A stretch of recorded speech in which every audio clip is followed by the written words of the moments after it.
En aquel tiempo, cuando Jesús llegó, Lázaro llevaba ya 4 días enterrado. Cuando Marta se enteró de que llegaba Jesús, salió a su encuentro, mientras María se quedaba en casa.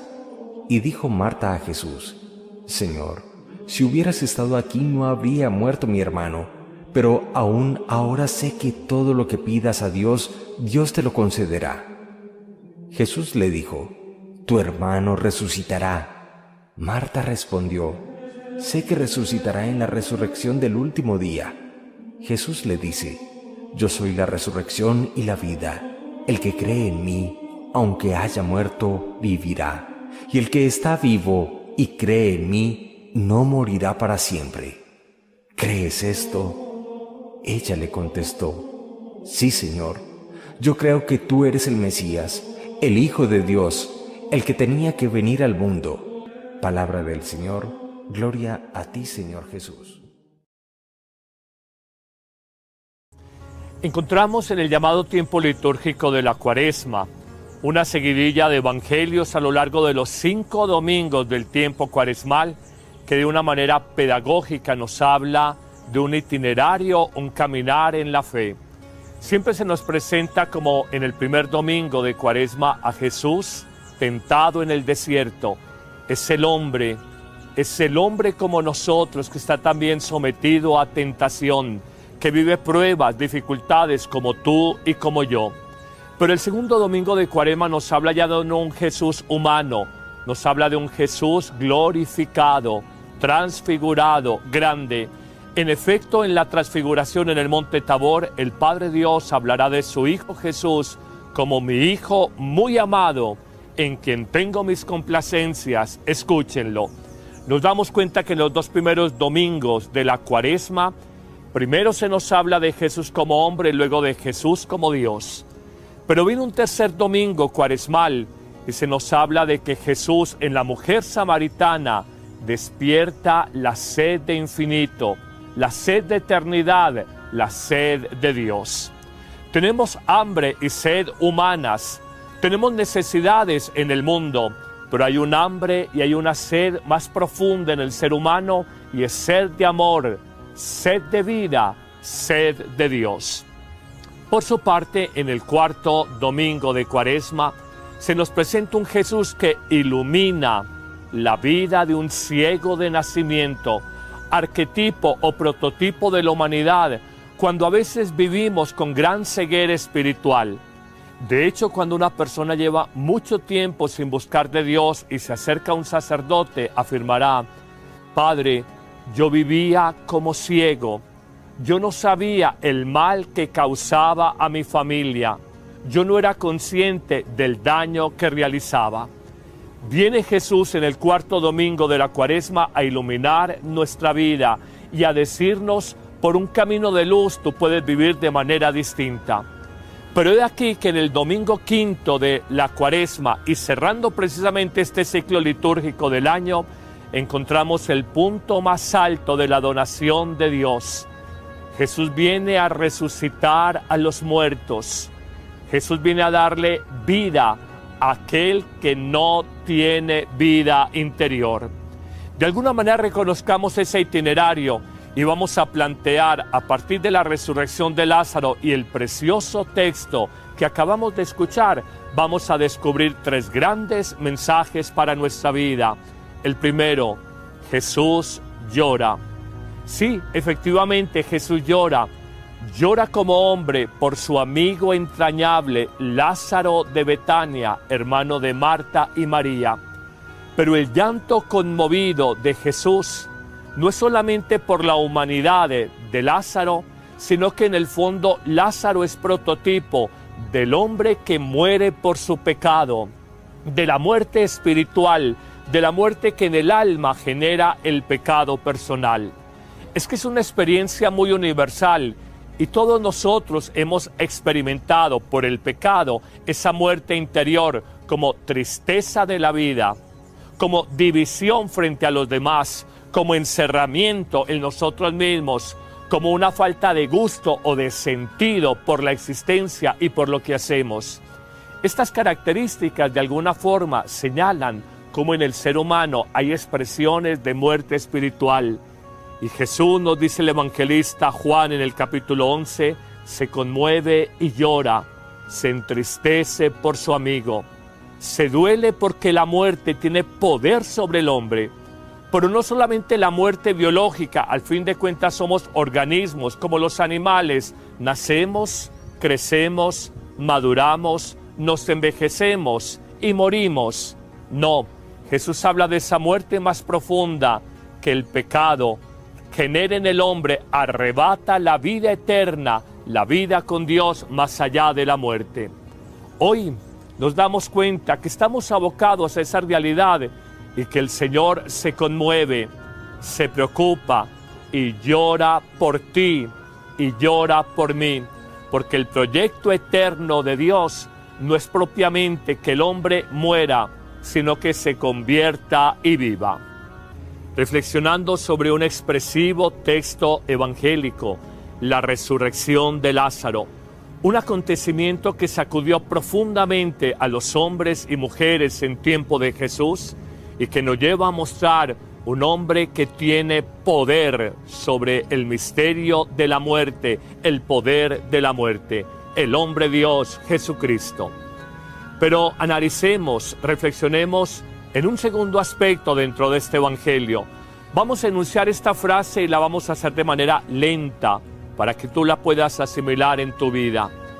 Quien no ha resuelto el sentido de la muerte, no ha resuelto el sentido de su vida. La repetimos. Quien no ha resuelto el sentido de la muerte, no ha resuelto el sentido de la vida. Trataremos de explicarlo y vas a descubrir algo. Uno vive esta vida según la idea o la concepción que tenga del final de su vida, de la muerte. No vive de la misma manera una persona que después de la muerte espera vida eterna, sueña la plena comunión con Dios, como una persona que cree que con la muerte acaba todo, es el final de todo, y entonces dirá: comamos y bebamos, que mañana moriremos. Ciertamente una persona cuando está abocada en su juventud, por ejemplo, a una enfermedad terminal, aprende a vivir su vida de otra manera. Y retomando las palabras del rey Salomón, a su vez tomada de textos bíblicos, digamos: Señor, enséñame a calcular el número de mis años para que adquiera un corazón sensato. Te lo formulo de otra manera: ¿cuántos años de vida útil te quedan? ¿Cuánto tiempo de vida productiva crees tener? ¿15 años? ¿25 años? ¿Cómo vas a aprovechar esa vida útil o productiva que Dios te quiere regalar? Eso le da a uno como direccionalidad y le lleva a ponerle peso existencial a cada una de las acciones de la vida. Cuando uno está muy joven, uno piensa que la vida no termina, que la juventud no se pasa, que el tiempo es para los demás, no para mí. Pero cuando nos va pasando el tiempo y aprieta más rápidamente, decimos: hay que amar hoy, hay que servir hoy, hay que iluminar la vida de los hombres hoy, hay que ser generosos con la vida hoy. De otra manera, no entenderemos el sentido de la existencia. Cuando una persona no tiene fe, puede decir: vivamos y vivamos a tope, vivamos al máximo, porque vamos a morir y con la muerte acaba todo. Pero en sentido contrario, cuando una persona tiene fe, dice: muramos al egoísmo, morir al pecado, morir a mi vida desordenada y construir amor, servicio, fe, bondad, porque sé que es mi tiquete de entrada al reino de los cielos. Lo puedo formular también de otra manera: trabajamos mucho por la jubilación terrenal, me faltan tantas semanas de cotización a un sistema de seguridad pensional, me faltan tantos años, 3, 4 años para pensionarme o jubilarme, y preparamos muy bien esa jubilación terrenal, pero no preparamos también nuestra jubilación eterna. La jubilación terrenal dura 20 años y puede que con achaques y enfermedades, La jubilación eterna en el cielo es para toda la vida.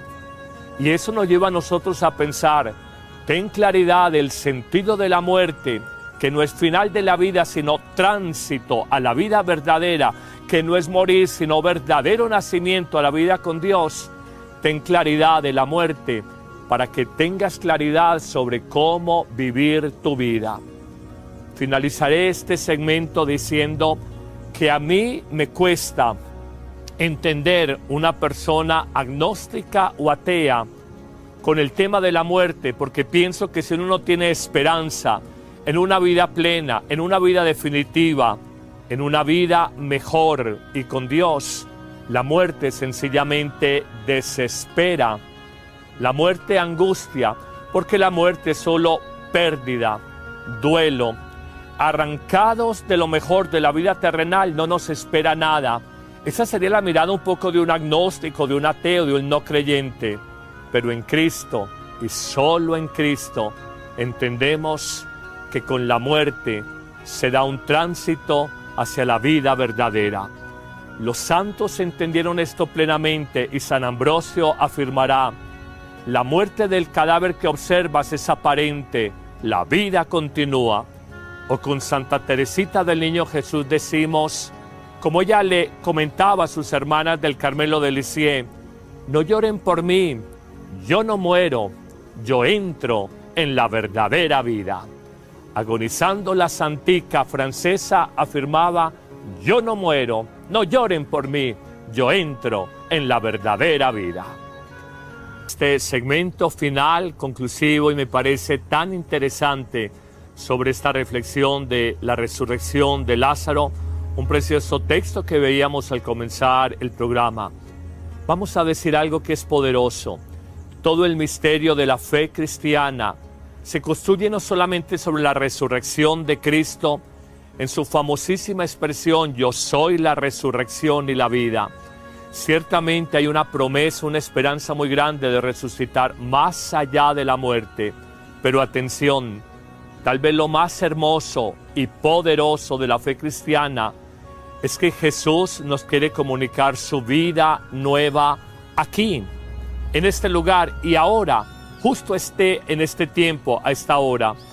Te invito a que simplemente descubras 3 caminos, 3 vías, donde tú puedes restaurar tu vida aquí y ahora. Una resurrección, permíteme la expresión, porque a veces estamos muertos interiormente, y aunque nuestra vida orgánica o biológica funciona bien, nuestra vida interior, nuestra vida espiritual funciona mal. Y al mejor estilo de la película de cine zombie, somos muertos vivientes. Por eso se necesita resucitar aquí y ahora. Y te propongo 3 caminos. El primero, la fe. Creer en Jesús. Abrir el corazón a Él. Permitir que su vida nueva, por su Espíritu, se nos comunique y nos restaure. Escucha este precioso texto del Evangelio de hoy. Quien cree en mí, aunque muera, vivirá. Y el que vive y cree en mí, no morirá jamás. Y el que vive y cree en mí, no morirá jamás. Está tomado de Juan capítulo 11, versículos 25 y 26. No puede ser más taxativo, más expresivo Jesús. Creer es condición para vivir y para tener vida eterna. Por el contrario, la incredulidad, la increencia nos lleva a la muerte espiritual. Hablando un poco de los huesos secos del sepulcro, y dice, pondré mi espíritu de vida en ustedes para que vuelvan a vivir. De alguna manera el profeta Ezequiel mira la vida de su pueblo como unos huesos secos, como un sepulcro, como una tumba, como una expresión de no vida. Y él afirma que solo por el Espíritu de Dios se podrá colocar vida nueva en esos huesos secos. ¿Te ha pasado que a veces sientes tu vida marchita, mustia, caída? ¿Te ha ocurrido que descubres que tu matrimonio, tu familia ha perdido gusto, sabor, esa convivencia, clama al Espíritu de Dios y pide por tu fe ser vivificado.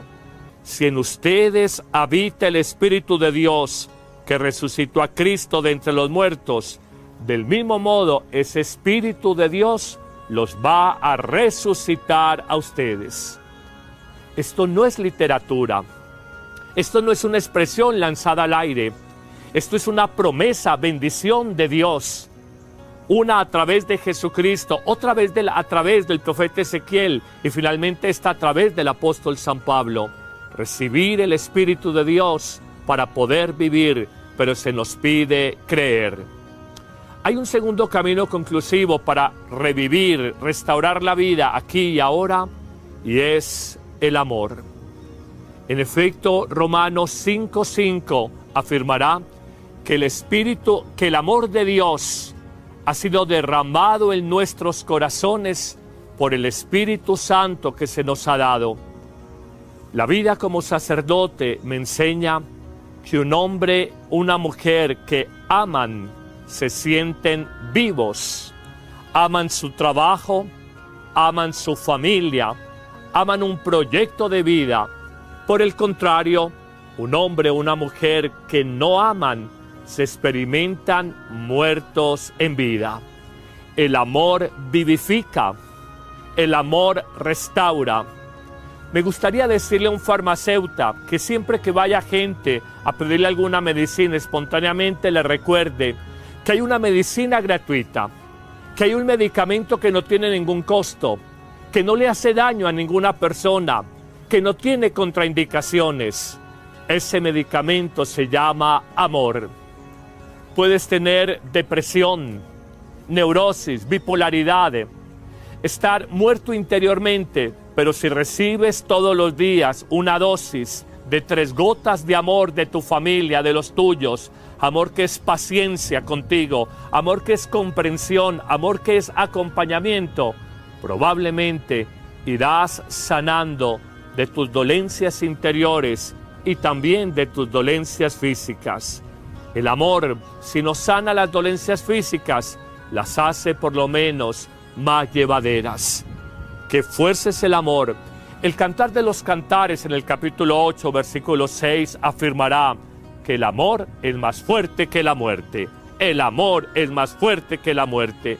Y 1 Juan en el capítulo 4 dirá: Dios es amor y el que vive en el amor vive en Dios y Dios vive en él. Pero concluyamos con un tercer camino de restauración de la vida. Ya no es solamente la fe y el amor, sino la esperanza. Cristo resucitado es nuestra gran esperanza. Cristo resucitado, vencedor del pecado, vencedor del sufrimiento y del mal, y sobre todo vencedor de la muerte, es nuestra gran esperanza. Yo no sé qué problema tengas en este momento en tu vida, simplemente te digo: alimenta tu vida, resucita, restaura tu existencia por la fe en Jesús. La fe en los hombres, en un médico, en un ingeniero, en un abogado, en un jefe político, en un jefe de empresa, es una fe relativa, es una fe sobre un hombre que es limitado, pero la fe en Jesús, el que te ama totalmente, el que te puede totalmente sobre tu vida, puede restaurarla, te va a ayudar a mantener viva tu esperanza. Ánimo con tu problema. No te dejes apabullar por tu dificultad. No te dejes caer en el conflicto que ahora tienes.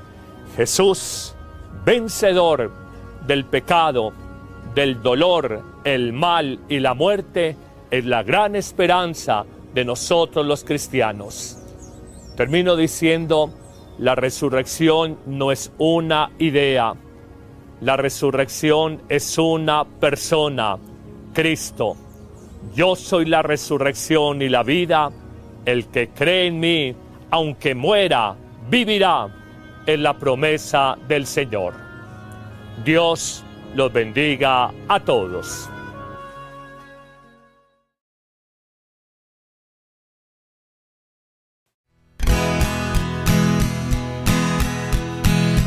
Gloria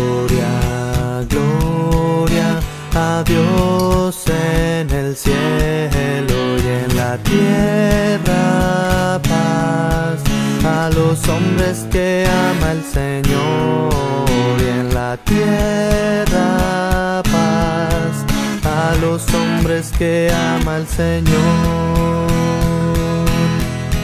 Te alabamos, te bendecimos, te adoramos y glorificamos, oh Dios, Padre y Rey celestial. Gloria al Señor, Dios todopoderoso. Gloria, gloria a Dios en el cielo y en la tierra paz a los hombres que ama el Señor, y en la tierra paz a los hombres que ama el Señor. Señor Jesucristo, Cordero de Dios, Hijo del Padre, tú que quitas el pecado del mundo, ten piedad de nosotros, oh Dios, atiende a tu pueblo, Señor. Gloria, gloria a Dios en el cielo y en la tierra paz a los hombres que ama el Señor, y en la tierra paz a los hombres que ama el Señor. Tú que estás sentado a la derecha del Padre, ten piedad de nosotros, porque solo tú eres santo, solo tú, Señor, solo tú, Altísimo Jesucristo, con el Espíritu Santo, en la gloria del Padre, amén, en la gloria del Padre, amén, amén. Señor, gloria a ti, amén. Señor, gloria a ti, amén.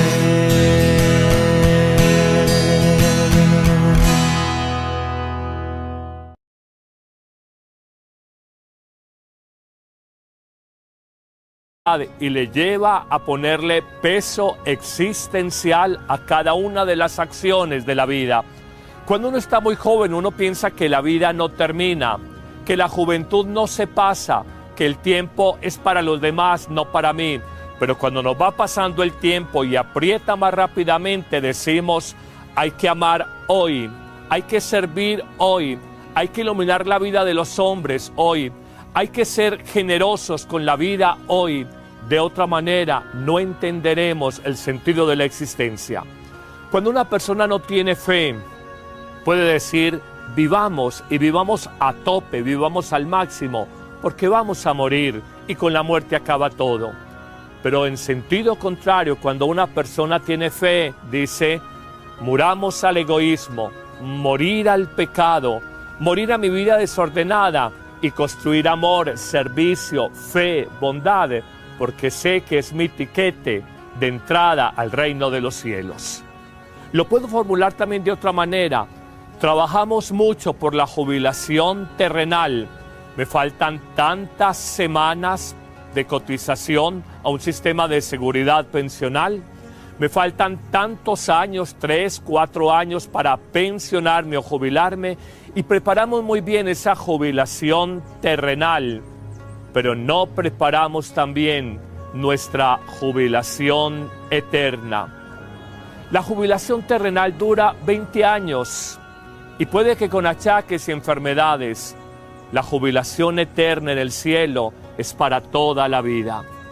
Y eso nos lleva a nosotros a pensar, ten claridad del sentido de la muerte, que no es final de la vida, sino tránsito a la vida verdadera, que no es morir, sino verdadero nacimiento a la vida con Dios. Ten claridad de la muerte, para que tengas claridad sobre cómo vivir tu vida. Finalizaré este segmento diciendo que a mí me cuesta entender una persona agnóstica o atea con el tema de la muerte, porque pienso que si uno no tiene esperanza en una vida plena, en una vida definitiva, en una vida mejor y con Dios, la muerte sencillamente desespera. La muerte angustia, porque la muerte es solo pérdida, duelo. Arrancados de lo mejor de la vida terrenal, no nos espera nada. Esa sería la mirada un poco de un agnóstico, de un ateo, de un no creyente. Pero en Cristo, y solo en Cristo, entendemos que con la muerte se da un tránsito hacia la vida verdadera. Los santos entendieron esto plenamente y San Ambrosio afirmará: la muerte del cadáver que observas es aparente, la vida continúa. O con Santa Teresita del Niño Jesús decimos, como ella le comentaba a sus hermanas del Carmelo de Lisieux: no lloren por mí, yo no muero, yo entro en la verdadera vida. Agonizando, la santica francesa afirmaba: yo no muero, no lloren por mí, yo entro en la verdadera vida. Este segmento final, conclusivo, y me parece tan interesante sobre esta reflexión de la resurrección de Lázaro, un precioso texto que veíamos al comenzar el programa. Vamos a decir algo que es poderoso.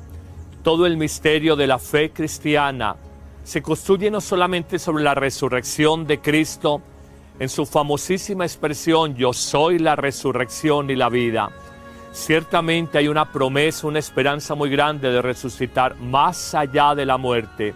Pero atención, tal vez lo más hermoso y poderoso de la fe cristiana es que Jesús nos quiere comunicar su vida nueva aquí, en este lugar y ahora, justo en este tiempo, a esta hora.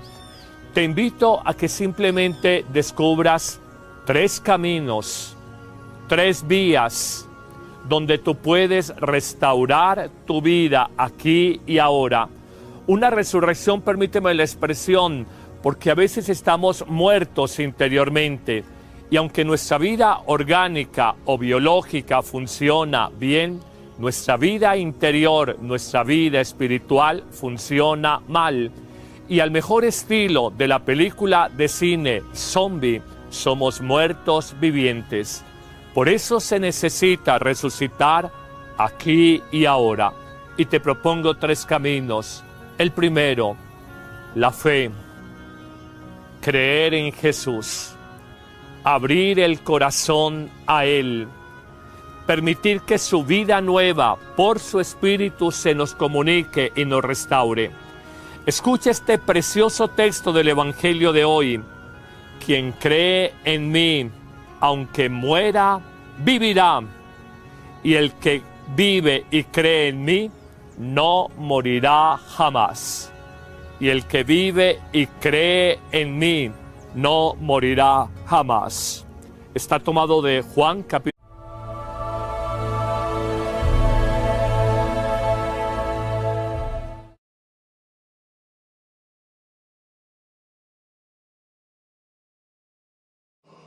En aquel tiempo, cuando Jesús llegó, Lázaro llevaba ya 4 días enterrado. Cuando Marta se enteró de que llegaba Jesús, salió a su encuentro, mientras María se quedaba en casa. Y dijo Marta a Jesús: Señor, si hubieras estado aquí no habría muerto mi hermano, pero aún ahora sé que todo lo que pidas a Dios, Dios te lo concederá. Jesús le dijo: Tu hermano resucitará. Marta respondió: Sé que resucitará en la resurrección del último día. Jesús le dice: Yo soy la resurrección y la vida. El que cree en mí, aunque haya muerto, vivirá. Y el que está vivo y cree en mí, no morirá para siempre. ¿Crees esto? Ella le contestó: Sí, Señor. Yo creo que tú eres el Mesías, el Hijo de Dios, el que tenía que venir al mundo. Palabra del Señor. Gloria a ti, Señor Jesús. Encontramos en el llamado tiempo litúrgico de la Cuaresma una seguidilla de evangelios a lo largo de los 5 domingos del tiempo cuaresmal que de una manera pedagógica nos habla de un itinerario, un caminar en la fe.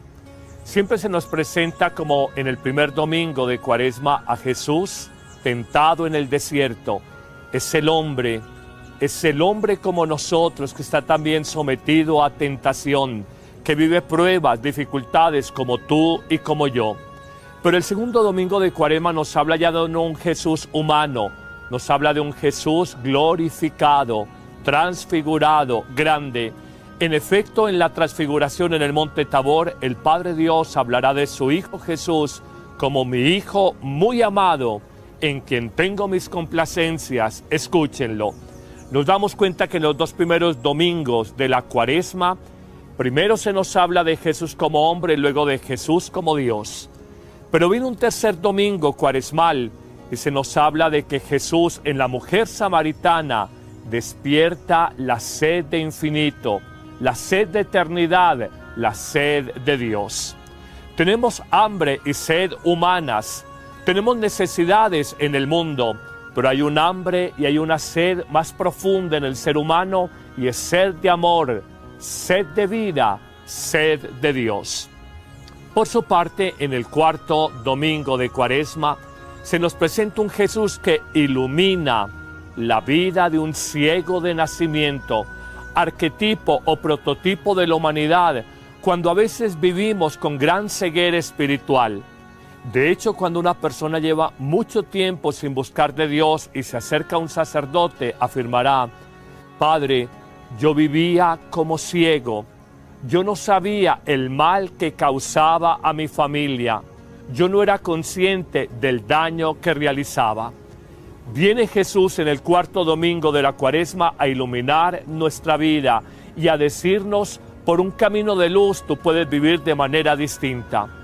Pero he aquí que en el domingo quinto de la Cuaresma y cerrando precisamente este ciclo litúrgico del año, encontramos el punto más alto de la donación de Dios. Jesús viene a resucitar a los muertos. Jesús viene a darle vida a aquel que no tiene vida interior. De alguna manera reconozcamos ese itinerario y vamos a plantear a partir de la resurrección de Lázaro y el precioso texto que acabamos de escuchar, vamos a descubrir 3 grandes mensajes para nuestra vida. El primero, Jesús llora. Sí, efectivamente Jesús llora. Llora como hombre por su amigo entrañable Lázaro de Betania, hermano de Marta y María. Pero el llanto conmovido de Jesús no es solamente por la humanidad de Lázaro, sino que en el fondo Lázaro es prototipo del hombre que muere por su pecado, de la muerte espiritual, de la muerte que en el alma genera el pecado personal. Es que es una experiencia muy universal y todos nosotros hemos experimentado por el pecado esa muerte interior como tristeza de la vida, como división frente a los demás, como encerramiento en nosotros mismos, como una falta de gusto o de sentido por la existencia y por lo que hacemos. Estas características de alguna forma señalan cómo en el ser humano hay expresiones de muerte espiritual. Y Jesús, nos dice el evangelista Juan en el capítulo 11, se conmueve y llora, se entristece por su amigo, se duele porque la muerte tiene poder sobre el hombre. Pero no solamente la muerte biológica, al fin de cuentas somos organismos como los animales, nacemos, crecemos, maduramos, nos envejecemos y morimos. No, Jesús habla de esa muerte más profunda que el pecado genera en el hombre, arrebata la vida eterna, la vida con Dios más allá de la muerte. Hoy nos damos cuenta que estamos abocados a esa realidad y que el Señor se conmueve, se preocupa y llora por ti y llora por mí, porque el proyecto eterno de Dios no es propiamente que el hombre muera, sino que se convierta y viva. Reflexionando sobre un expresivo texto evangélico la resurrección de Lázaro, un acontecimiento que sacudió profundamente a los hombres y mujeres en tiempo de Jesús y que nos lleva a mostrar un hombre que tiene poder sobre el misterio de la muerte, el poder de la muerte, el hombre Dios Jesucristo. Pero analicemos, reflexionemos en un segundo aspecto dentro de este evangelio. Vamos a enunciar esta frase y la vamos a hacer de manera lenta para que tú la puedas asimilar en tu vida. Quien no ha resuelto el sentido de la muerte, no ha resuelto el sentido de su vida. La repetimos. Quien no ha resuelto el sentido de la muerte, no ha resuelto el sentido de la vida. Trataremos de explicarlo y vas a descubrir algo. Uno vive esta vida según la idea o la concepción que tenga del final de su vida, de la muerte. No vive de la misma manera una persona que después de la muerte espera vida eterna, sueña la plena comunión con Dios, como una persona que cree que con la muerte acaba todo, es el final de todo, y entonces dirá: comamos y bebamos, que mañana moriremos. Ciertamente una persona cuando está abocada en su juventud, por ejemplo, a una enfermedad terminal, aprende a vivir su vida de otra manera. Y retomando las palabras del rey Salomón, a su vez tomada de textos bíblicos, digamos: Señor, enséñame a calcular el número de mis años para que adquiera un corazón sensato. Te lo formulo de otra manera: ¿cuántos años de vida útil te quedan? ¿Cuánto tiempo de vida productiva crees tener? ¿15 años? ¿25 años? ¿Cómo vas a aprovechar esa vida útil o productiva que Dios te quiere regalar? Eso le da a uno como direccionalidad